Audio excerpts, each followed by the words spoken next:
அனைவருக்கும் வணக்கம் நண்பர்களே.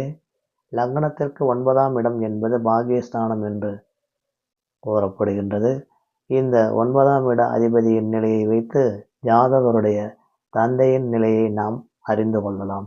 மேலும் இந்த 9ஆம் இடம் என்பது இந்த ஜாதகரானவர் வெளிநாடு செல்லக்கூடிய அமைப்பு இருக்கின்றதா, அந்த வெளிநாட்டில் இருந்து அவர் தன்னுடைய வருமானங்களை ஈட்ட முடியுமா, மேலும் இந்த ஜாதகருக்கு புண்ணியங்கள் செய்யக்கூடிய அமைப்புகள் இருக்கின்றதா, குருமார்களின் ஆசீர்வாதங்கள் இவருக்கு கிடைக்குமா, புண்ணிய ஸ்தல யாத்திரைகள் எந்த அளவிற்கு இவர் சென்று வருவார், எந்த விதமான பாக்கியங்கள் இவருக்கு கிடைக்கும், புண்ணிய செயல்களாகிய திருக்கோயில் உற்சவங்கள் எடுத்து செய்யக்கூடிய அமைப்பு உள்ள ஜாதகமா இது என்பதையெல்லாம் இந்த பாக்கியஸ்தானம் என்று சொல்லப்படக்கூடிய 9ஆம் இடத்தில்